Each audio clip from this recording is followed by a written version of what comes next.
Week 3 of the second big training block.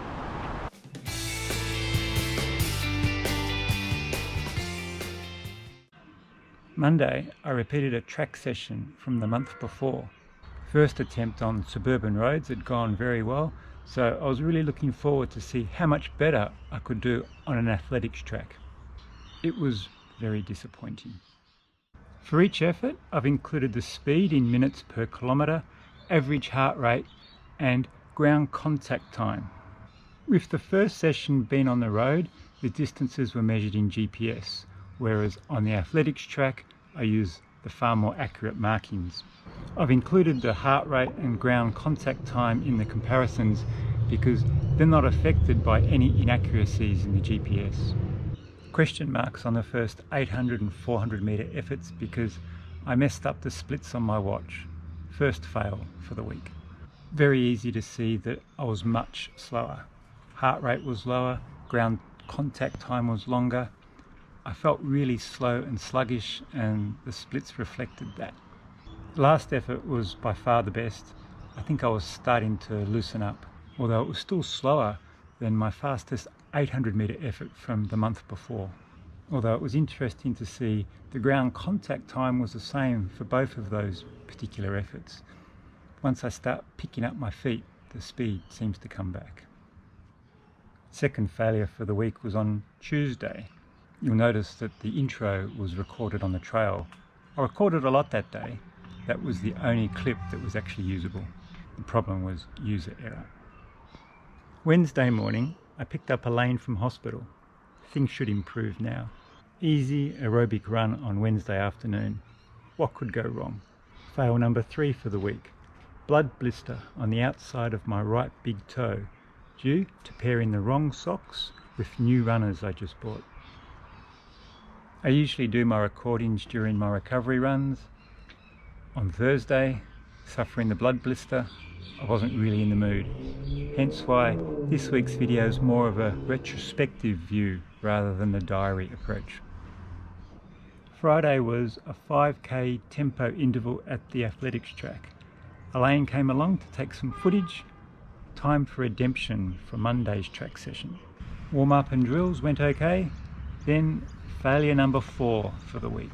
Target pace for the tempo interval was 4:10 to 4:15 minutes per kilometre.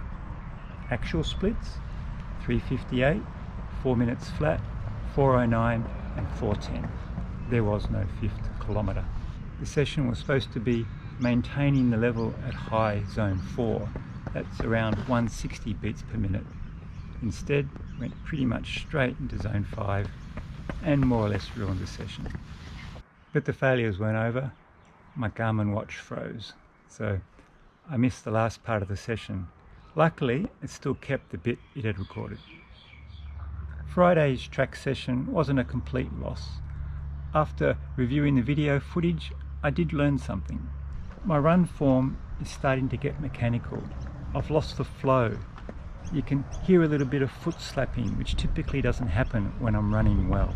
Part of that may be because I knew I was being videoed. Sometimes that can make you overthink things when you're trying to look good. But thinking back to the longer ground contact times from Monday's session, I think this is a bad habit which has crept into my running. I need to stop overthinking of it. Don't worry about technique for a while, just search for the flow. When your body starts to flow, you go faster for less energy and you just feel better as well. This is the mojo I need to find again. Saturday, weather was good, so I headed out on my road bike for the first time since February. This is where I encountered failure number 6. Apparently, Garmin bike computers don't hold their battery charge for 8 months. Luckily, my Garmin watch had recovered by this time, so I still managed to get a recording for the second half of the ride. Failure number 7. Forgot to apply the chamois cream. Only rode for 1 hour, but that was enough. Still got a sore bum.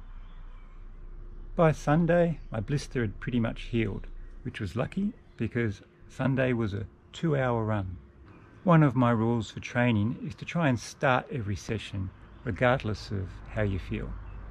Anyone who does early morning sessions will know what I mean. The alarm goes off, it's still dark, you just don't want to get out of bed. But you get started, finish the warm-up, and then 9 times out of 10, you'll feel good. Unfortunately, Sunday was not one of those days. Started the run, just didn't come good. Was planning on running more than 20 kilometers, finished up with 8. I'll hold back from calling that a fail because that's just how training goes sometimes. Sunday afternoon, we met up with some friends and did an open water swim in the bay. A little rough, not as cold as I thought. In general, I loved it. Only swam 900 meters, but like my cycling, that's my first swim since February. Other than Elaine getting out of hospital, I think the bike ride and the swim were actually the highlights of my week. I hope you found the video interesting. If you enjoyed it, please hit like and subscribe. It really helps the channel. See ya.